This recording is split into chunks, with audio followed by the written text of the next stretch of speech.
I still have sand in my teeth from the first time I tried to run. Not the cute beach sand either.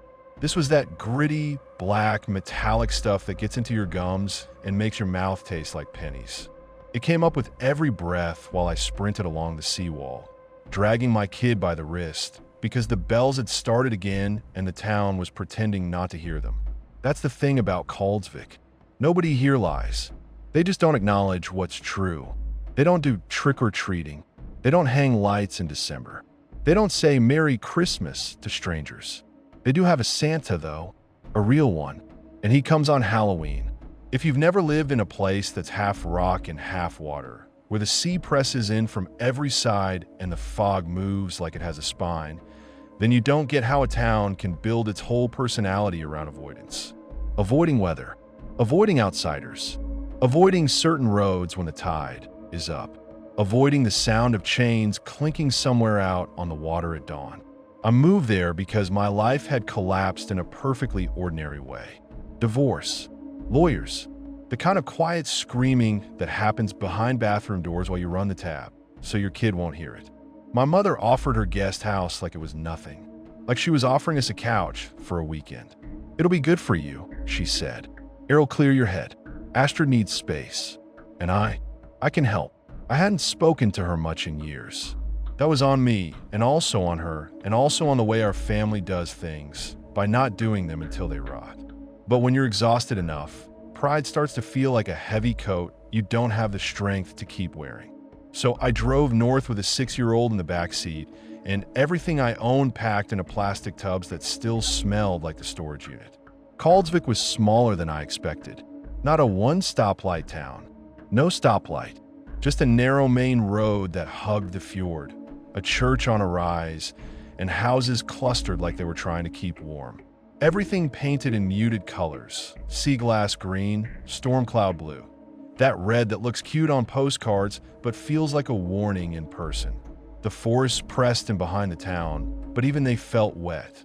The trees grew twisted, dark, their roots gripping rock like fingers. And beyond the eastern properties, past the last row of houses and the old cannery that had been turned into a museum nobody visited, the land dipped into tidal flats. Mud and stones and seaweed, and the kind of shallow pools that reflect the sky like an eye. My mother met us at the guest house with her arms open and her face already tight with rules. Not suggestions, rules. She didn't even let Astrid get her shoes off before she started. "Never go on to the eastern flats after dusk," she said, like she was reading from a handbook. "Never wade past the 3rd marker, even at low tide. Never follow the bells if you hear them on land.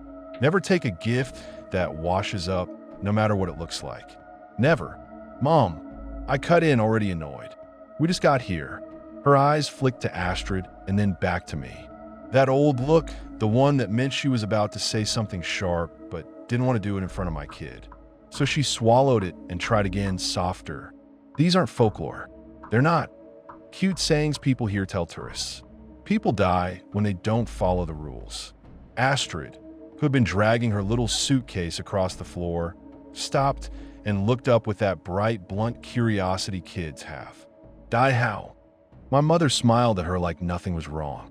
"Fall. Get lost. Get cold. You know." I laughed because it was either laugh or start a fight in the doorway. "Yeah, okay. Don't run into the haunted mud." "Got it." My mother didn't laugh back. She waited until Astrid had gone to explore the guest room, and then she leaned in close enough that I could smell the coffee on her breath and the faint salt that never left her skin. "The most important rule," she said, "is you do not end up on the list." I blinked. "What list?" Her face didn't change. "The list. You mean like Santa? Like naughty list?" Her eyes narrowed. Like the word itself offended her. "Don't joke." I had forgotten how quickly she could make me feel 10 years old. How her seriousness could suck all the air out of a room. I kept my voice calm on purpose. "Mom, I'm not joking. You're talking about a Santa in October and a list. Astrid is 6. I'm trying to keep her from having nightmares." My mother held my gaze for a long time. Then she walked past me toward the guest house kitchen, opened a drawer, and took out a folder. Not a manila folder like a normal person. A thick, plastic-wrapped thing with brittle papers inside, like she'd been keeping it safe from damp. She spread on the table. Church records, photocopies, old newspapers, a sheet of paper with a single name written in a dark reddish ink, pinned under a thumbtack. I read the name and didn't recognize it. Then I looked at the dates. One per year, going back longer than my brain wanted to accept.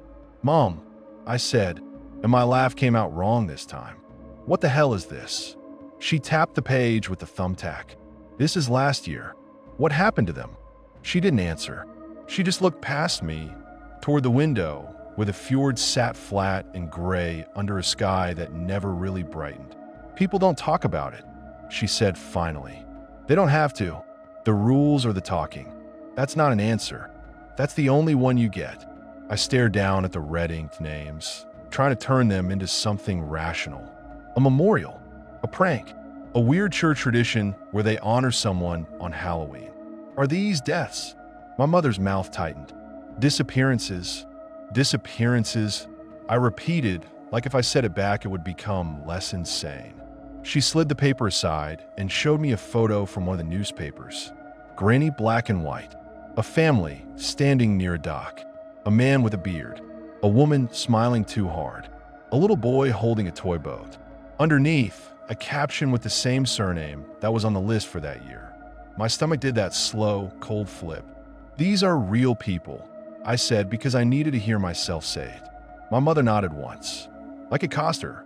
"What does Santa have to do with it?" I asked. Her eyes went sharp again. "We don't call him that to his face," she said. I stared at her. To his face. She took the folder and put it away.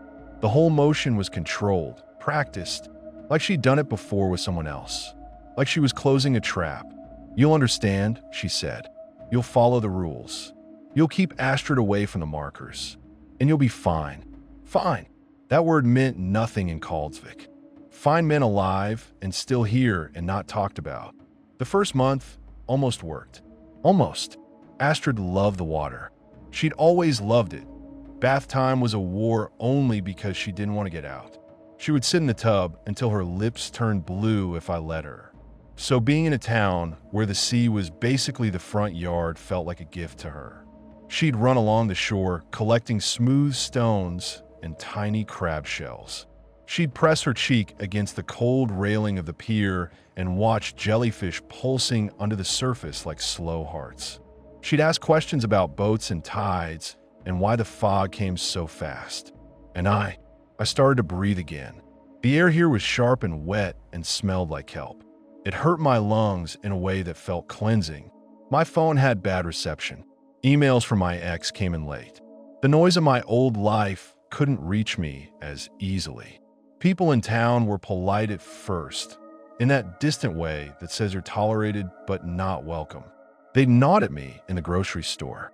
They'd pet Astrid's head like she was a dog and then look away.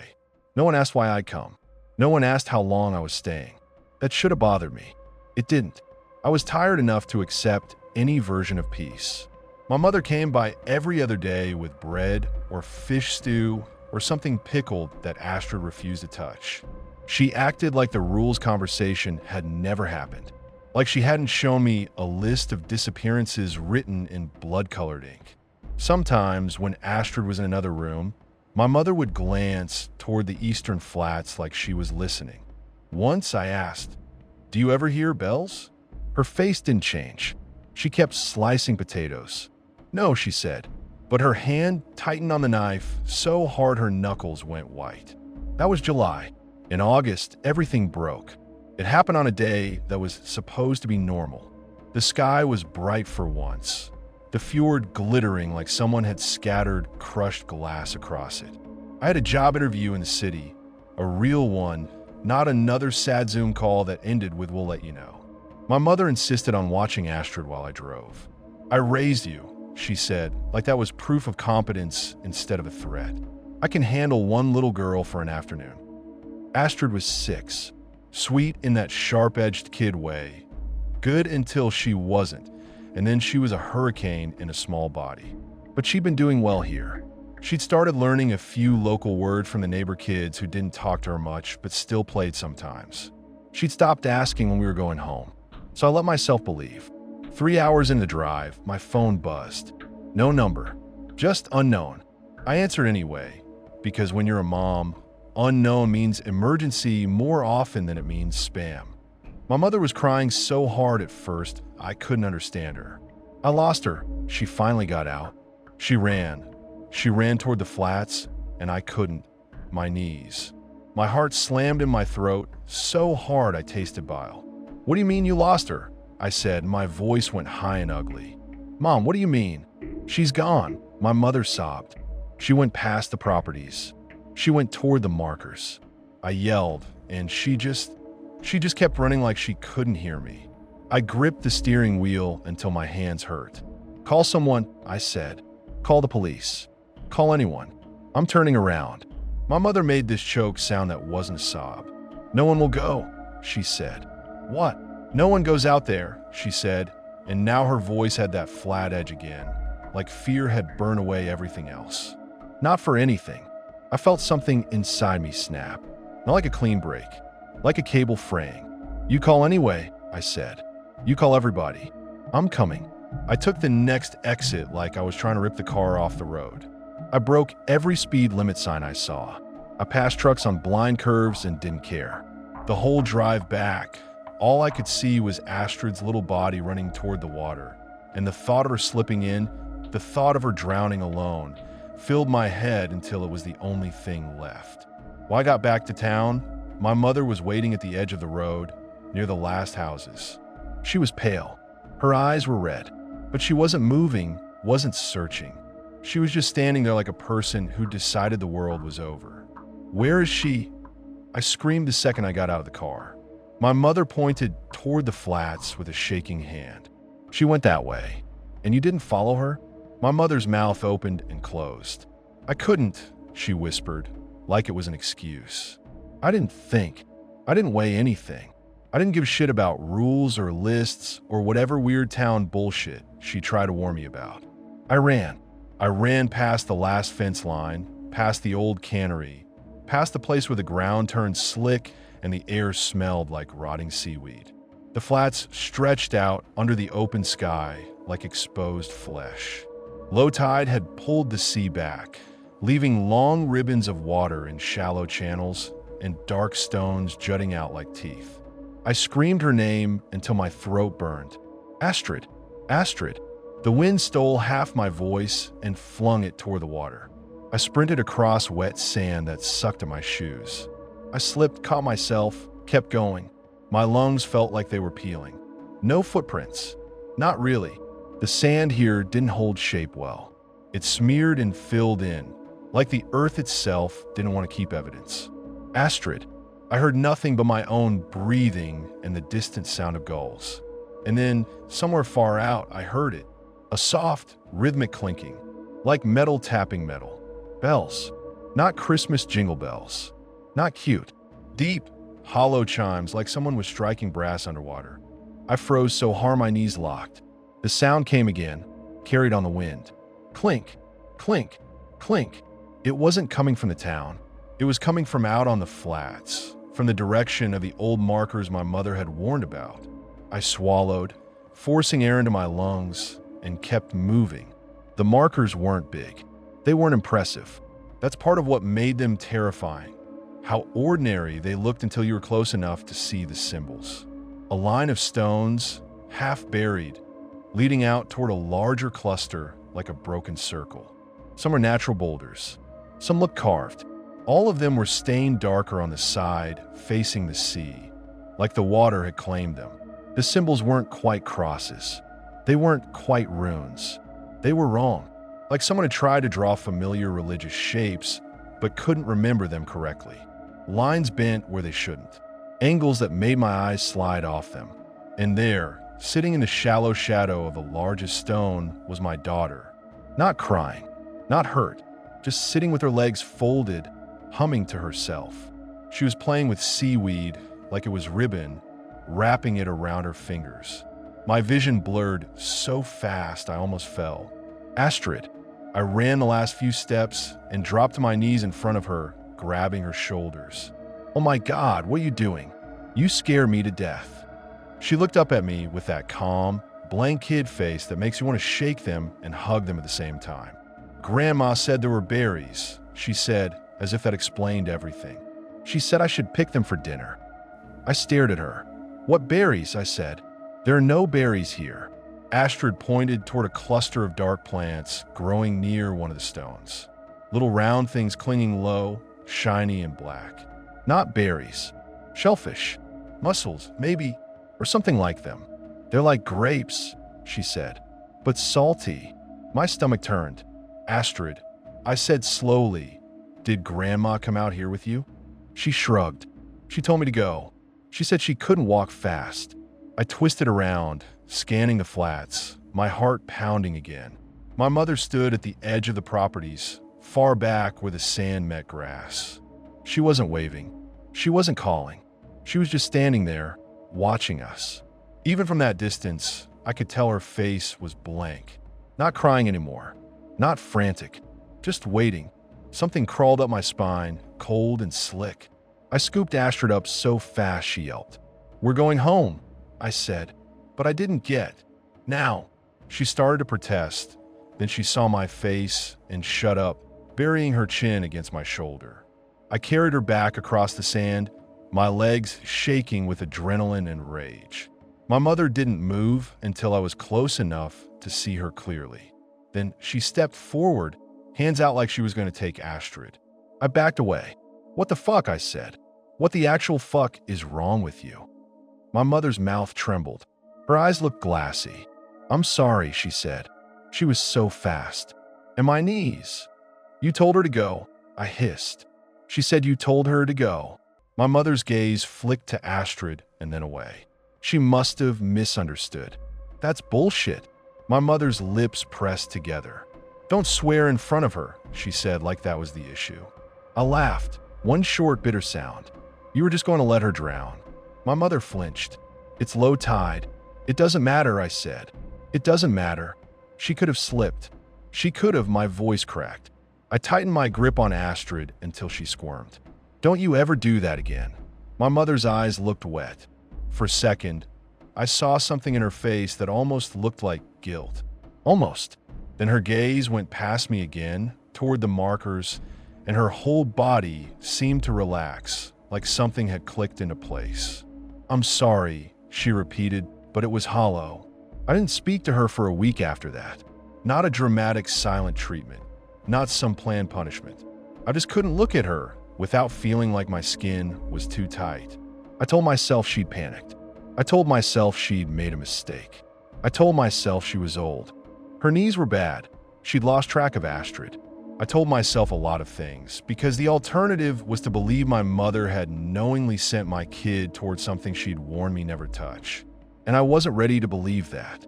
Life in Kaldsvik settled again, but it wasn't the same.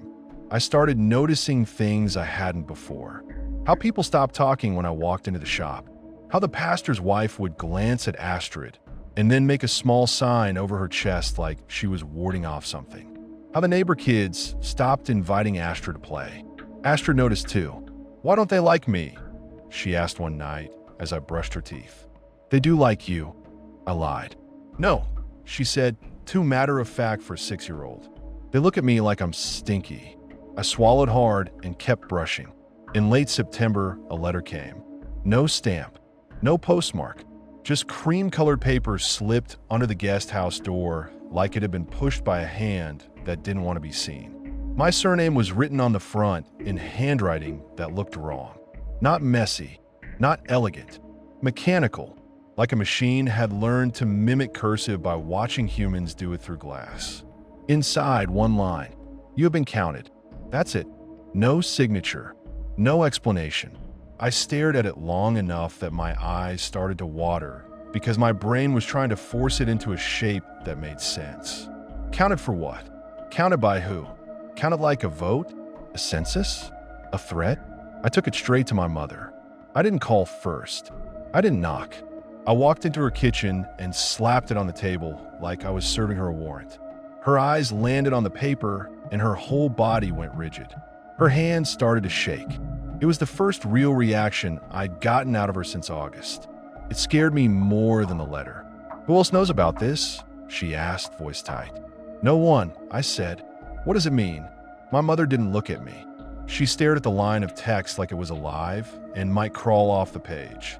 "It means you need to prepare," she whispered. "For what?" Her mouth opened, closed. She stood up so abruptly her chair scraped the floor. "I need to," she started, then stopped like her words had hit a wall. She swallowed. "I need to go." "Go where?" I demanded.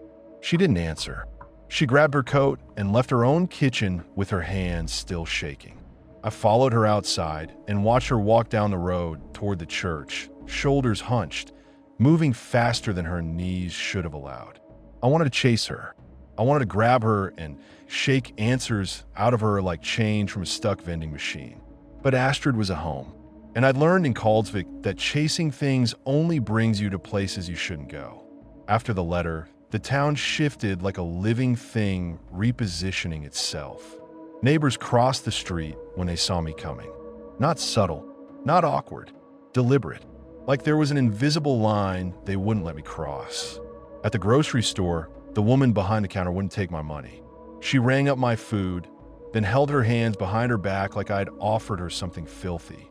"I'm paying," I said, confused and embarrassed. She shook her head without meeting my eyes. "It's fine," she murmured. "Just go." "Why?" I snapped because my patience was already shredded. She flinched, and for a second her eyes met mine. There was fear in them, not of me, of something behind me. "You should talk to your mother," she whispered. Then she turned away. At home, I found new carvings on the guest house door. Symbols cut into the wood in shallow, careful lines. The same wrong crosses from the markers. My throat tightened. I grabbed sandpaper and tried to grind them out. The moment my fingertips touched the carvings, pain flashed up my arm like electricity. I jerked back and saw blood. Not from a splinter, from my skin. Thin lines had opened across my fingers, as if the wood had sliced me without moving.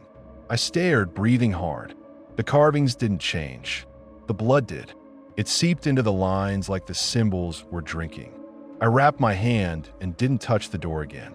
That night, Astrid woke me up by standing over my bed, whispering. "Mom," she said.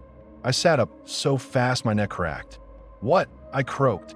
Her face was pale in the dark. "I heard bells," she whispered. My stomach dropped. "Where?" "Outside," she said, and her voice trembled. Like jingles, but sad. I swung my feet out of bed and crossed the house in 2 steps, ignoring the way my heart was trying to climb out of my throat. The windows faced the fjord. The water was black under a moon that looked sickly and thin. Fog clung low, rolling across the surface. I pressed my forehead to the cold glass and listened. At first I heard nothing but the distant slap of water against rock. Then, faintly, the sound came again. Clink, clink, clink. Metallic, hollow, slow. It wasn't coming from the pier. It wasn't coming from the road. It was coming from somewhere out on the water, like a bell buoy rocked by a current you couldn't see. Astrid stood behind me, clutching her blanket. "I don't like it," she whispered. "Go back to bed," I said, but my voice was thin. I watched the fjord until my eyes started to burn, half expecting to see lights. A boat. Something. Nothing moved except the fog. The next day, I tried to leave town. I didn't announce it. I didn't tell my mother. I just packed the car with the kind of frantic speed that comes from panic pretending to be productivity. Astrid asked if we were going on an adventure. I told her yes because I couldn't tell her the truth, that her grandmother's hometown felt like a trap tightening around our ankles. We drove south, 20 minutes, past the last cluster of houses, past the turnoff for the old lighthouse road, past the strip of forest where the trees leaned in close. Then I saw the same bent birch tree I'd passed 5 minutes earlier. I frowned and kept driving. 5 minutes later, the birch tree again. My hands tightened on the wheel. "No," I whispered. I took the next turn, a narrow gravel road that cut through the trees toward higher ground. I didn't care where it led as long as it wasn't back to town. The road curved, dipped, rose, and then, ahead of me, the fjord opened up on the right. Kaldsvik's church spire stabbed into the gray sky like a finger. I slammed the brakes so hard Astrid squealed in the back seat. "What happened?" she cried. I stared at the church, my breath coming in short bursts. The town had wrapped around me like a loop. I drove again, faster, taking turns at random. It didn't matter. The road always brought me back. Sometimes it took 10 minutes, sometimes 30. Once I drove for nearly an hour and ended up at the same damn birch tree, like the land was mocking me. By the time I gave up and turned back on purpose, my hand was shaking. The town wouldn't let me leave. That should have been the moment I accepted that whatever my mother was trying not to say, it was real. Instead, I did what I always do when I'm scared. I got angry. I drove straight to the church and found Pastor Iverson outside, scrubbing the stone steps like he was trying to erase something.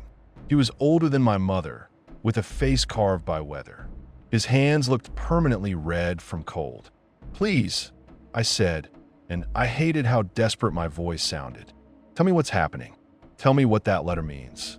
He looked up slowly, like the effort of meeting my eyes cost him. He stared at me for a long time. Then he said, "Your daughter crossed the markers." It wasn't a question. My throat tightened. "Yes, but..."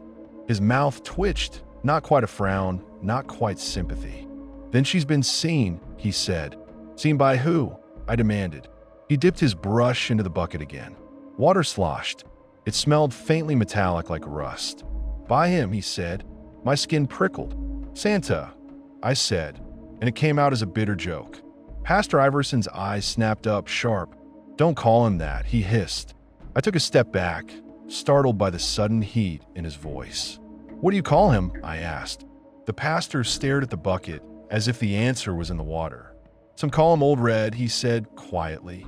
"Some call him a captain. Some don't call him anything at all. Names make you think you understand." My mouth went dry. "When does he come?" I asked, and I already knew the answer because the air itself felt like a countdown. The pastor's voice went flat again, like he was reciting weather. "Tomorrow night," he said, "when the tide turns, when the fog comes in. Halloween." My chest tightened. What does he want? The pastor finally set the brush down. He looked at me like I was both stupid and doomed, which is a hella look to get from a man in a collar. "The marked," he said. "The counted. The ones the town has agreed to." "Agreed to what?" I snapped. He inhaled slow, exhaled slower. "You can't stop it," he said. I stepped closer, lowering my voice like I could bully the truth out of him if I got close enough. "How do I stop it?" I said again. Pastor Iverson's gaze flicked toward the eastern flats, just for a second. Then he looked back at me. "You don't," he said. He turned to go inside. "Wait," I blurted. "The list. What does it go up?" His hand paused on the door. "November 1st, he said. Outside the church doors. After he's already collected." "Then what's the point?" I demanded. "If it's not a warning."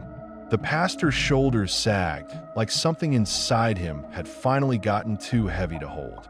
"It's not a warning," he said softly. "It's a record." The door closed. I stood there staring at the church like it might open again and spill answers into my lap. It didn't. I drove to my mother's house, so hard my tires spit gravel. She was sitting at her kitchen table like she'd been waiting for me, hands folded, posture straight. The letter lay in front of her. She didn't flinch when I walked in. She didn't pretend she was surprised. That calm pissed me off more than anything. "You knew," I said, and my voice shook. "You knew, and you still let us come." My mother's eyes were tired. Not guilty, not defensive, just tired, like she'd been carrying this like a bucket, and my anger was just another weight. "I try to tell you the rules," she said. "You sent her out there," I hissed. "You sent her toward the markers." My mother's gaze didn't flicker. She didn't deny it. For a second, her room went weirdly quiet, like even the fridge stopped humming to listen. "Someone has to be seen," my mother said finally. "That's how it works." I stared at her. "What are you talking about?" My mother's fingers tightened against each other. "One counted name," she said. "One child marked by the stones."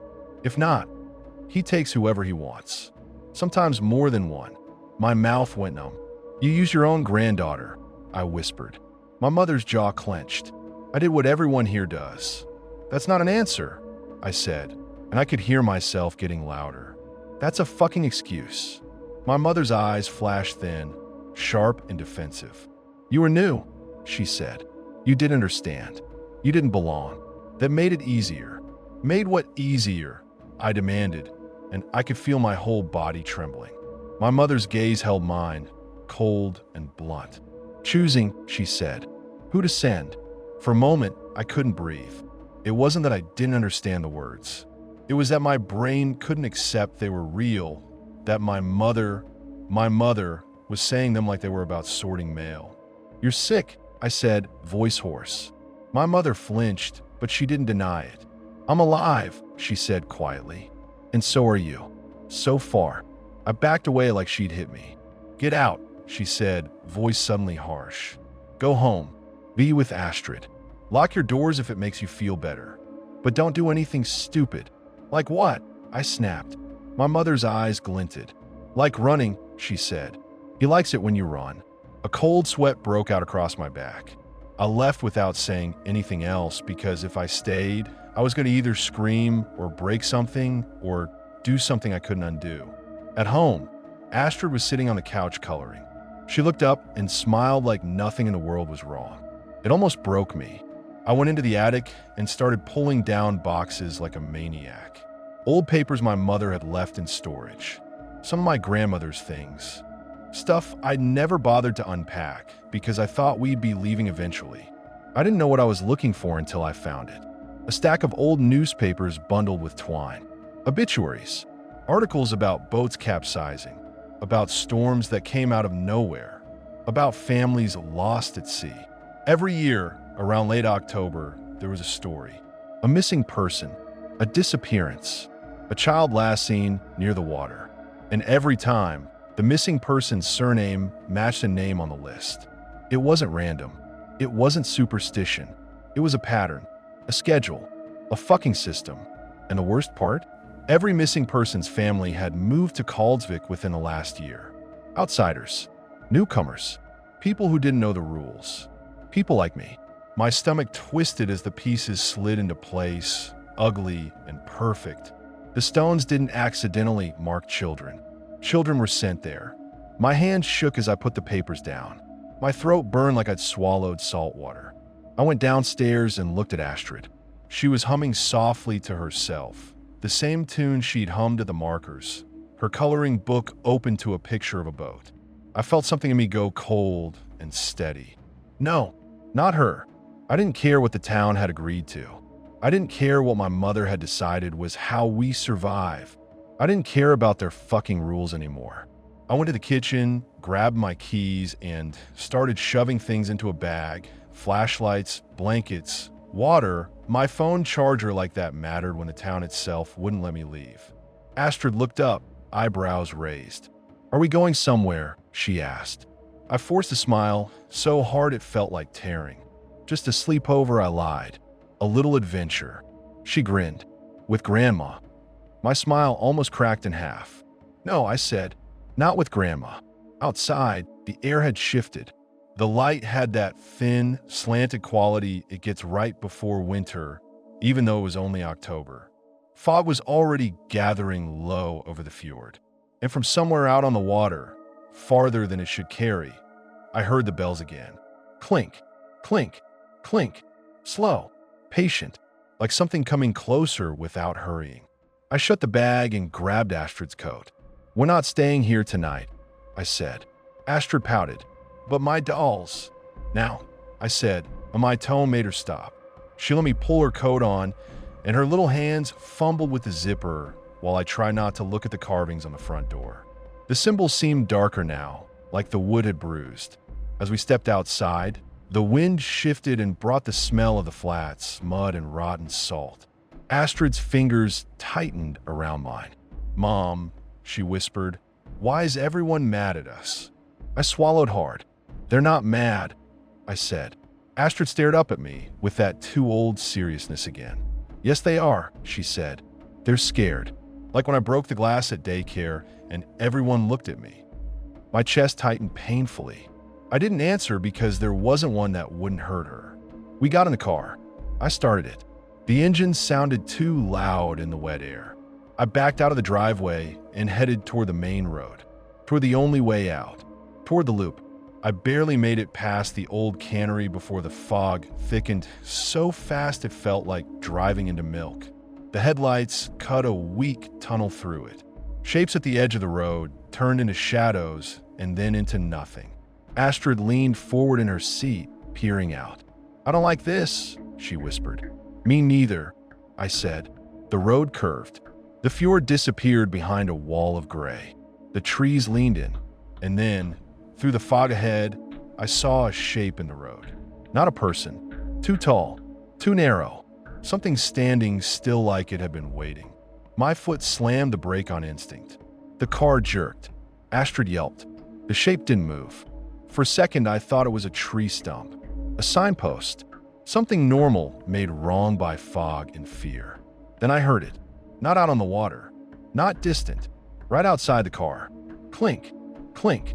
Clink. Astrid whimpered. "Mom."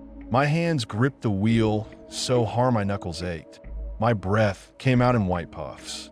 The shape in the road leaned forward slightly, as if listening, and the fog around it pulsed like something big had moved behind it. "Nope," I whispered and shoved the car into reverse. The tires spun on wet gravel. The car lurched backward. The bells got louder.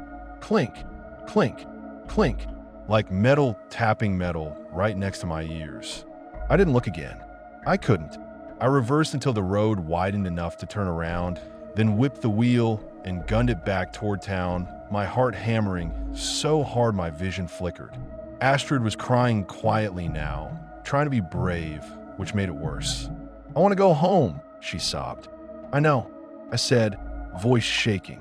"I know, baby." We burst back through the fog into the edge of Karlsvik like the town had been waiting to swallow us again. The houses looked dim and distant, their windows dark. No porch lights. No movement, like everyone was already hiding. I drove straight past our guest house, past the church, toward the only place I could think of that might have answers and maybe, if I was lucky, weapons. My mother's house. But as I turned onto her street, I saw her standing outside, right at the end of her driveway, like she'd been expecting me. She raised one hand, not waving, stopping, a warning. I slowed without thinking. The car rolled to a stop. My mother leaned down toward the driver's window. Her face looked gray in the dim light. "Don't," she said. "Don't what?" I snapped, but my voice was thin now. My mother's eyes flicked to Astrid in the back seat. "It's too late," she said quietly.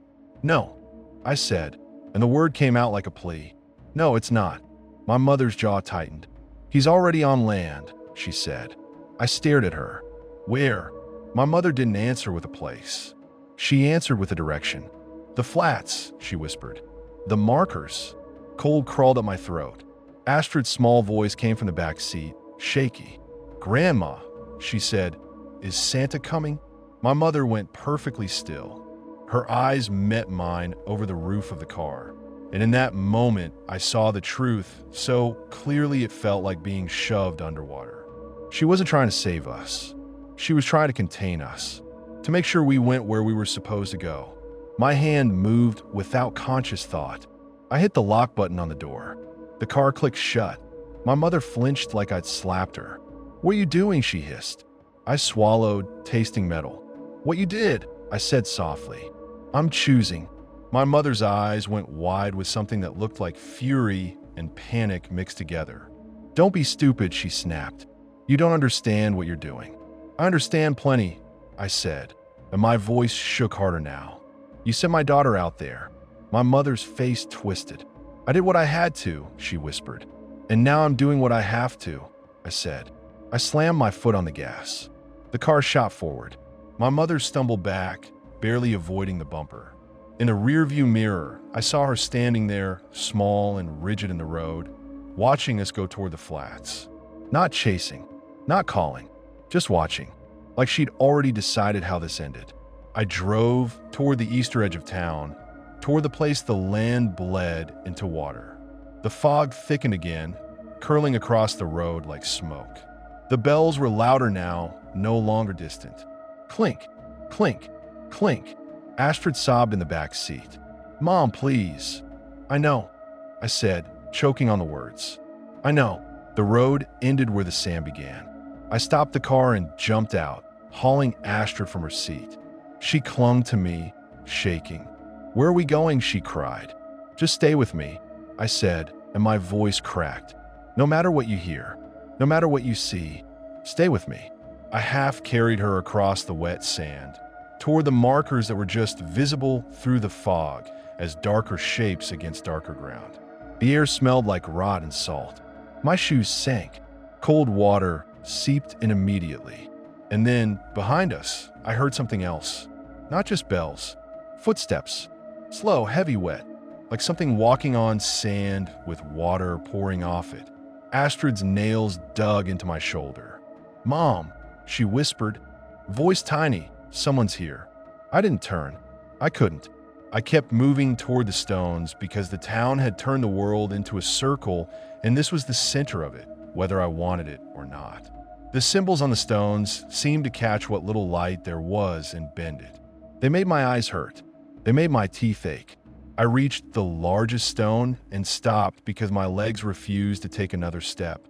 The bells were right behind us now, so close I felt them in my ribs. Clink, clink, clink. I turned, and in the fog, moving between the stones and the shallow pools, something tall unfolded into view. Too tall, too wrong. Red fabric clung to it, not like cloth, but like a living skin, pulsing faintly as if it had its own heartbeat. Water dripped from its sleeves in steady streams. Its face was smooth and pale as porcelain, blank except for two dark holes where eyes should be. Those holes weren't empty. They were deep, like tunnels going back forever. Astrid made a strangled sound at her throat. My mouth went dry. The thing tilted its head, like it was curious. And without moving its mouth at all, it spoke in a voice that sounded like wind pushing through dead kelp. The counted. My knees nearly buckled. I tightened my grip on Astrid and forced my voice out, ragged and shaking. "You can't have her."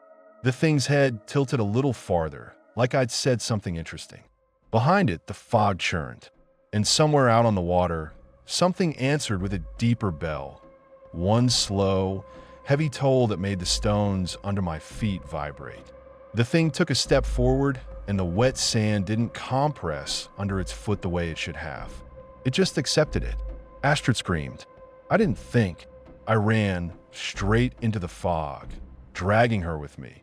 Because even if the town was a loop, even if the flats were a trap, my body still believed in the stupid human idea that speed could save you. The bells followed, patient, unhurried. Clink, clink, clink. And the fog swallowed everything. The fog wasn't fog anymore. It was weight. It got in my mouth. It got behind my eyes. It dampened sound in a way that made the bells feel like they were inside my skull instead of outside it. Astrid's sobbing turned into this small, trapped animal noise, and I kept yanking her along because the part of me that still believed in normal physics was screaming, "Run harder." Sand sucked at my shoes. Cold water licked at my ankles and sudden little tongues when I hit shallow channels I couldn't see until I was in them. The flats were a maze when the tide was low, ribbons of water cutting the ground into islands, each channel deeper than it looked, each puddle hiding rock, broken shell, sharp junk washed in from storms. I slipped, went down on my knees with a wet smack.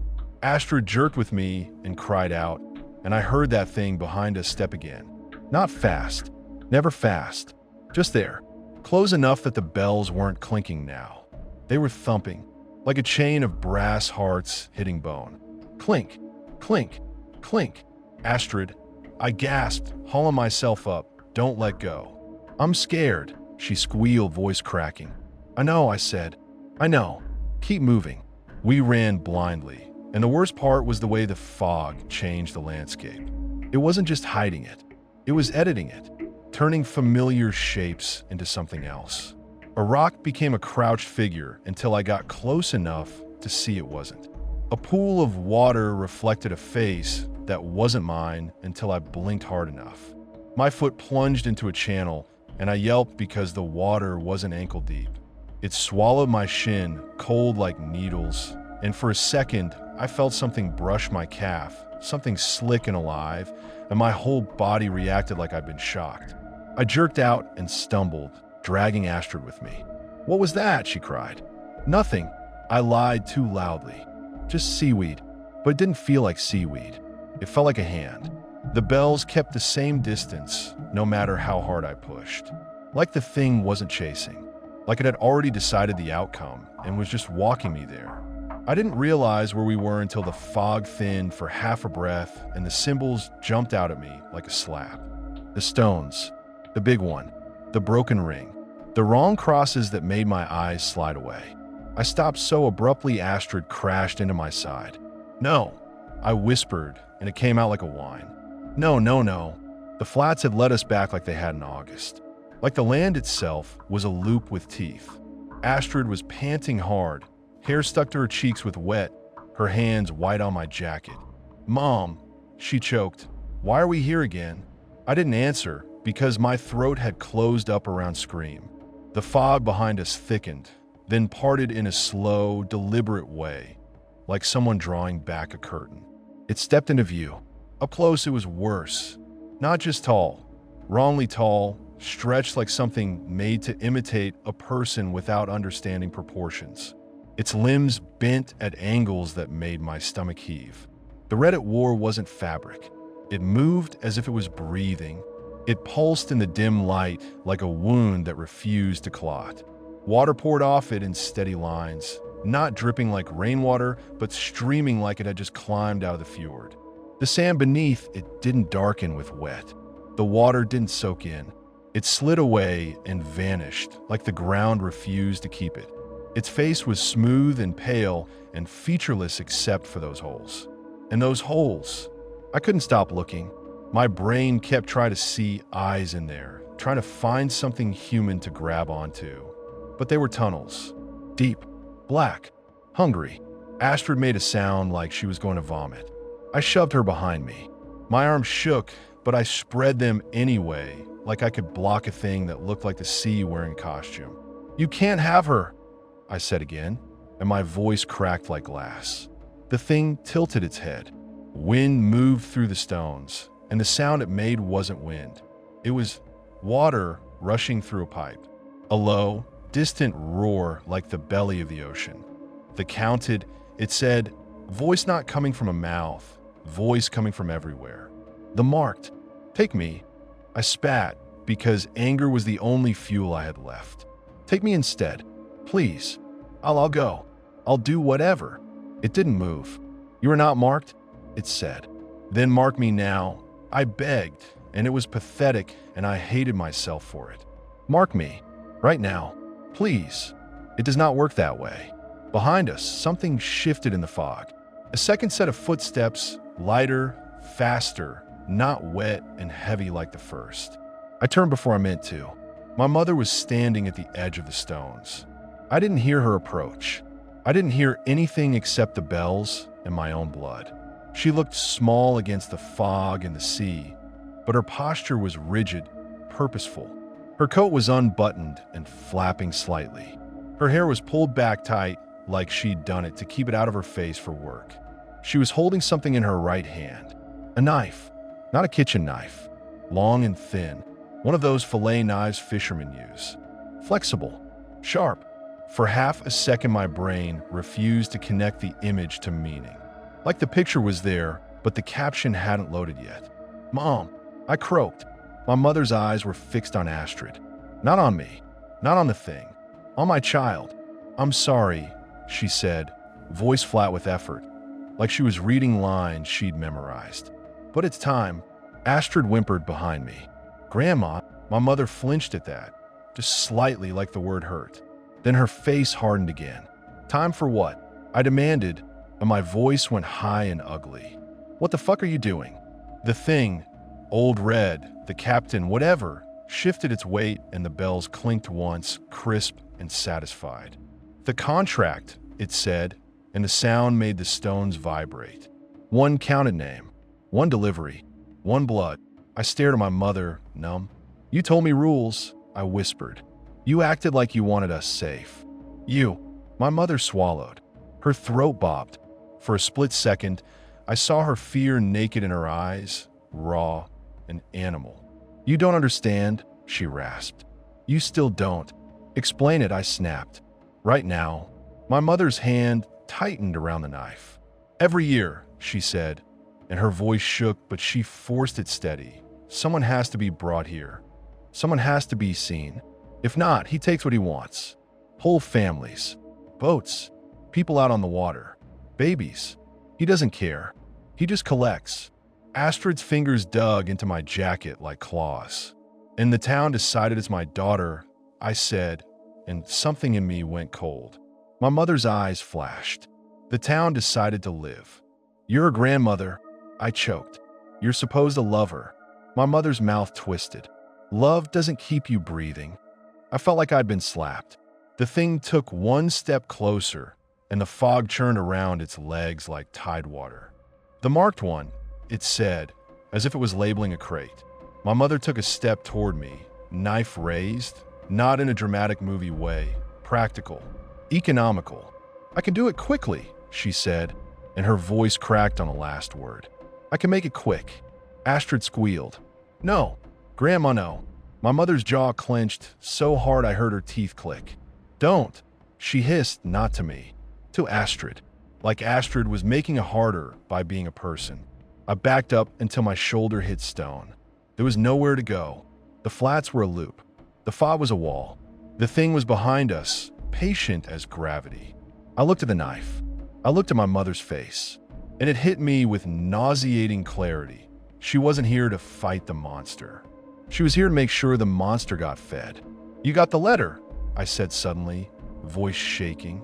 "You have been counted." That wasn't for me. My mother's eyes flickered. "Just once. Confirmation." "It's my turn," she whispered, and the words sounded like an admission and a threat at the same time. If I don't deliver, he takes me." "So you choose my kid," I said, and I couldn't keep the hatred out of my voice. "You choose a 6-year-old because you're scared." My mother's face twisted, furious and desperate. "Yes," she snapped. "Yes, I'm scared. Do you think I want this? Do you think I sleep? Do you think I haven't seen what happens when someone refuses?" I took a breath that tasted like salt and rust. "Then let him take you," I said low and savage. "Let him take you." My mother's eyes went wide, like I'd said something obscene. "No," she whispered, and now her voice was pure panic. "No, I won't. I won't die for this. I won't." She lunged. Everything happened too fast and too slow at once. I shoved Astrid behind me, and my mother's knife slashed my forearm. Heat, then pain. Blood ran instantly, warm against the cold air. I grabbed my mother's wrist with my uninjured hand and twisted hard. She grunted and fought like a cornered animal, stronger than she should have been. Her nails dug into my skin, leaving half-moon cuts. "Stop," I snarled through my teeth. "Stop. You don't get to judge me," she hissed, spitting the words. "You ran away. You left. You came back when you needed something, and you think you can." "Shut up," I screamed, and my voice cracked. Astrid was crying behind me, high and panicked, saying my name over and over like a chant. "Mom, Mom, Mom." My mother yanked her arm free and swung again. The blade flashed in the dim light, a thin silver line. I ducked. It nicked my shoulder. Hot sting. I slammed into her, tackled her the way you tackle a person you used to hug. We went down hard in the wet sand. The knife skittered away, half buried near a shallow pool. My mother clawed at my face, fingers scraping my cheek. I tasted blood, metal. "Give her to him," she sobbed, and it was ugly, not tender. "Just give her. He'll let you live." "He won't," I gasped. "He won't let anything go." My mother's eyes were wild. "You don't know." "I know you," I said, and something in me broke cleanly. "I know what you are." She shoved me off with surprising force, and scrabbled toward the knife. The sand slowed her, but not enough. I lunged too. My injured arm screamed. My fingers hit the handle first. For a second, my mother and I both had it, tugging back and forth, faces inches apart, breathing hard, eyes locked. My mother's voice dropped to a whisper, like she could make it true if she said it softly. "Please," she rasped, "don't make me die." And in that moment, this horrible, crystal moment, I realized the thing behind us wasn't the only predator. My mother had been living like this for decades, making bargains, bending her spine to survive. She wasn't a monster like Old Red. She was a human who decided being human didn't matter. I jerked the knife free and rolled, coming up on my knees with it raised. My mother froze. The bells clinked once, interested.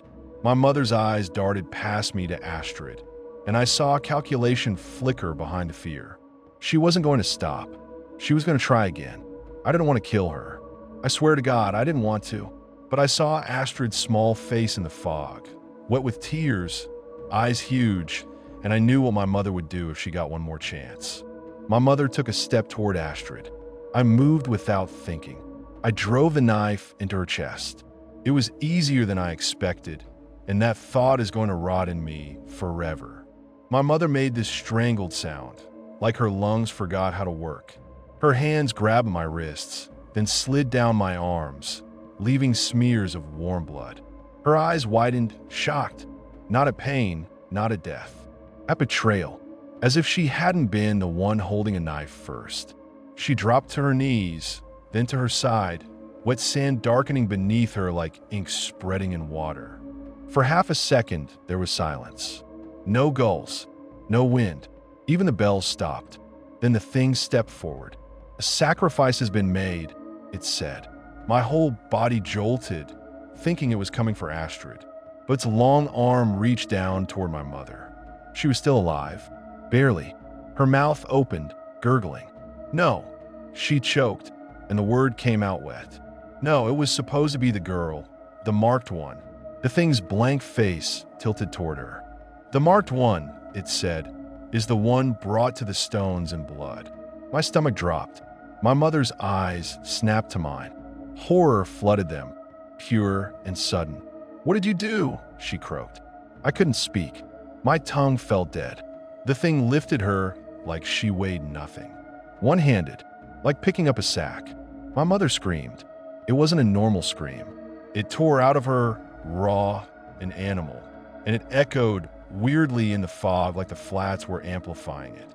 She thrashed, kicking, trying to claw at the thing's arm, but her hand slipped on its wet red sleeve like it was coated in slime. "Help me," she shrieked. "Please, please."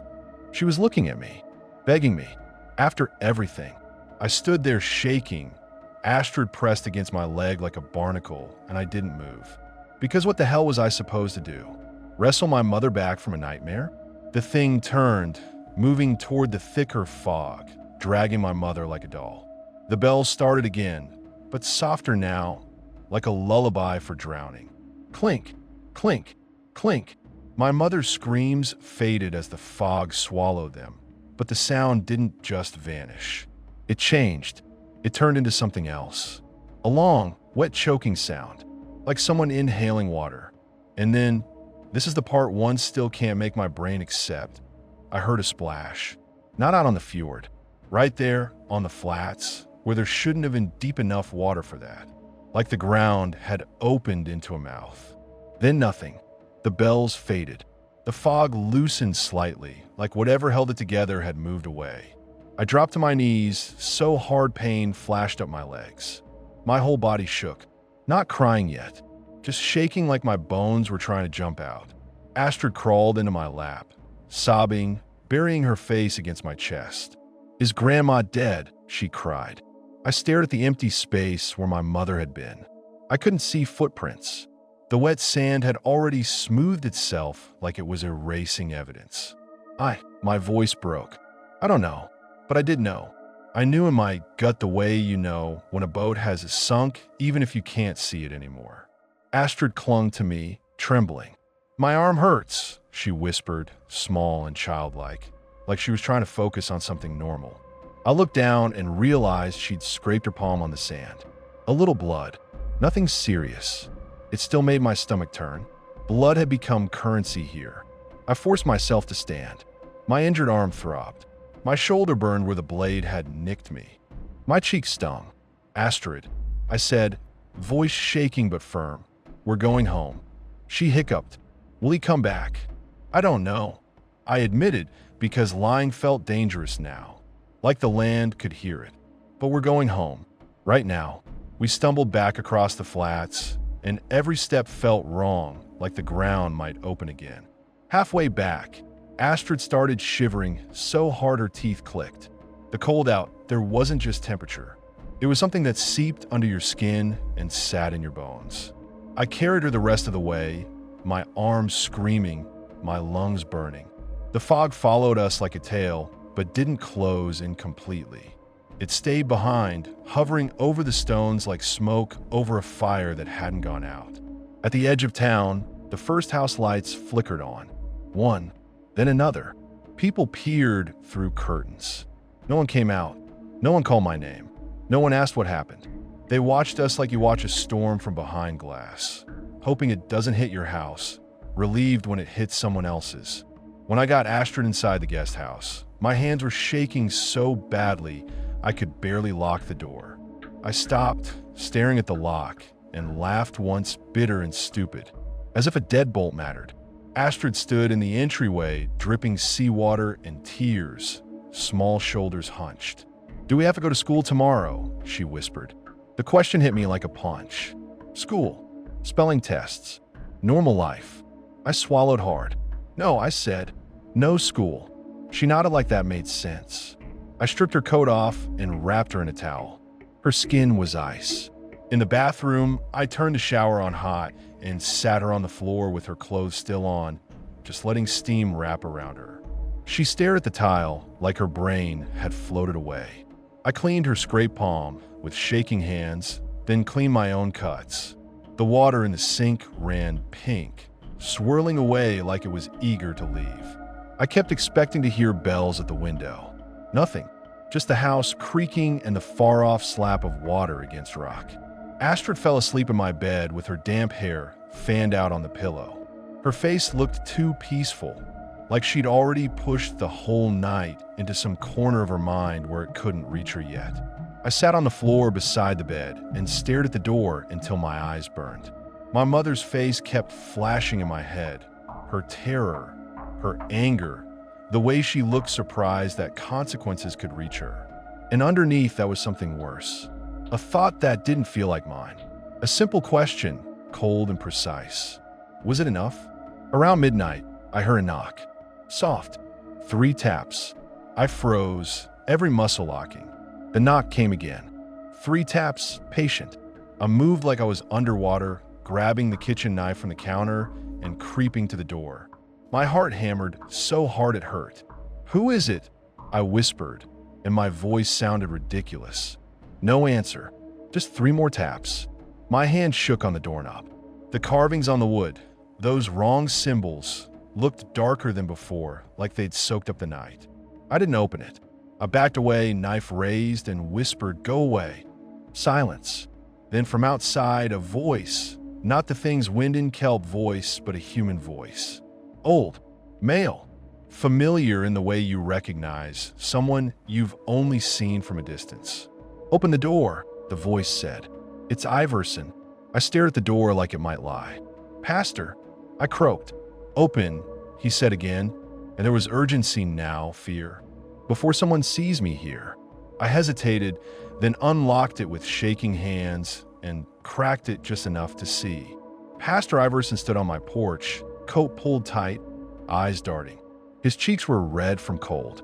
He shoved something through the gap, a folded sheet of paper, then leaned in, speaking low. "You need to understand what just happened," he whispered. My throat tightened. "My mother. She was counted," he said fast. "And you changed the delivery." "I saved my daughter," I hissed, and my voice rose until I forced it back down. "I saved her." The pastor's eyes flicked past me, toward the dark hallway where Astrid slept. "You think so," he murmured, and the words chilled me. I grabbed his sleeve. Tell me. His face tightened. The contract doesn't care about intention, he said. It cares about blood and names. He pointed at the paper in my hand. Read it, he said. Then he stepped back into the night, moving fast, disappearing into darkness like he'd never been there. I shut the door and locked it so hard the lock clicked twice. My hands shook as I unfolded the paper. At first, I thought it was another "you have been counted" letter. But this one was different. It was a name, written in the same rust-colored ink. Astrid J. My stomach turned to liquid. I stared until my eyes blurred. My brain tried to reject it like a foreign object. This was my mother's handwriting. I knew it. The sharp angle of the J. The way she crossed her T's like she was underlining. My mother had written Astrid's name. She'd brought it to the stones. She'd come to finish it, and I had stopped her by giving the stones blood anyway. My knees buckled and I slid down the door to the floor, paper clutched in my fist. No, no, no. The thing's words echoed in my head. The marked one is the one brought to the stones in blood. It hadn't said the blood had to belong to the marked one. It hadn't said the sacrifice had to match the name. It had just collected. I sat there for a long time, listening to Astrid's breathing down the hall, and my own breathing sounded too loud, too wet. Sometime before dawn, exhaustion dragged me down. Not sleep, just collapse. When I opened my eyes, gray light filled the kitchen. The air smelled stale and salty. My mouth tasted like pennies. For a second, I didn't remember why my body hurt, why dried blood crusted my cheek, why my arm throbbed like it had a heartbeat. Then I saw the paper on the floor. Astrid J. And everything came back in a rush so violent I gagged. I stumbled down the hall to my bedroom, barefoot on cold floor.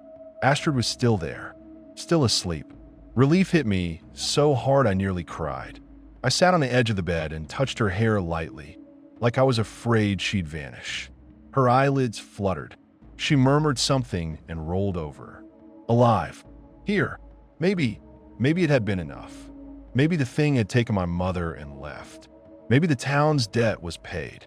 I held on to that hope like a splinter, because without it I would have fallen apart completely. Outside, the church bells rang once. Not the hollow clink of Old Red. A normal bell. A church bell. One slow toll. November 1st. My stomach tightened again. I told myself I didn't have to go. I told myself I could stay home and keep Astrid in bed and never look at the church door. But the thought of that list, of what the town would write, of what would be recorded, dragged me like a hook. If Astrid's name was there, I had to know. I left Astrid asleep and locked the house from the outside like that made any sense. I didn't even put on a real coat, just shoved my arms into my jacket and ran, breath tearing out of me in white clouds.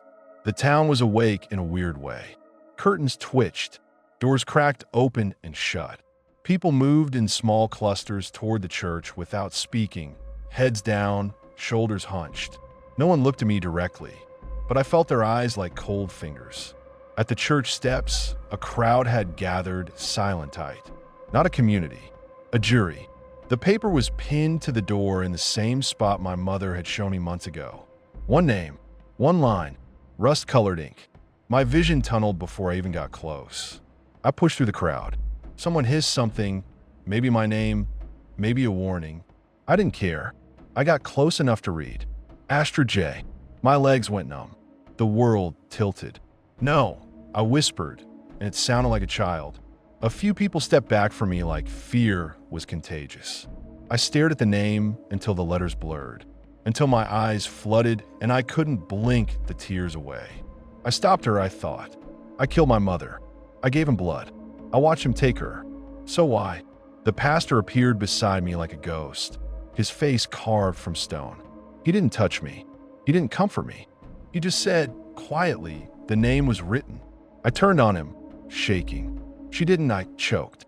She didn't get to finish. The pastor's eyes were tired. She wrote it, he said. That's enough. I shook my head hard, like I could shake the truth loose. She didn't pin it to the stone, I whispered. The pastor's gaze flicked toward the eastern flats. It was seen, he said softly. Once a name is brought to those markers, it doesn't matter if you drop it in the mud or burn it or swallow it. He knows it. The water knows it. The words hit me like ice. The water knows it. I bolted. I ran back through town with the crowd's silence pressing on my back, my breath ripping my throat raw. I slammed into my own door so hard it rattled. I fumbled the key, hands shaking, and finally got it in. Astrid! I screamed as soon as I burst inside. Astrid! Silence. My stomach fell through the floor. I sprinted down the hall. My bedroom door was open. The bed was empty. The blankets were thrown back like she'd gotten up in a hurry. Her favorite stuffed seal lay on the floor, face down. Astrid! My voice came out thin, broken. I tore through the house. Bathroom. Closet. Under the kitchen table, like she'd be hiding for a game. Nothing. My heart pounded so hard I thought I might pass out. Then I saw the window. In my bedroom. Open. Cold air pouring in, carrying the smell of salt and mud. And on the windowsill, caught on the latch like it had been placed there carefully, was a single wet strand of red ribbon. Not one of Astrid's. Thicker. Coarse. Smelled faintly metallic. I grabbed it and my fingers went numb with cold, like I'd touched ice. The bells started in my head before I heard them outside. Clink, clink, clink. I ran. I didn't lock the door. I didn't grab my phone. I didn't think about shoes.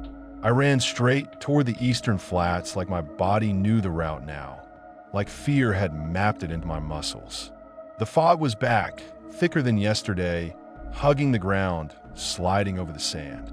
The tide was different, higher, the channels wider, deeper, water moving with a slow, hungry confidence. I screamed her name until my voice shredded. Astrid, baby, where are you? The flats didn't answer.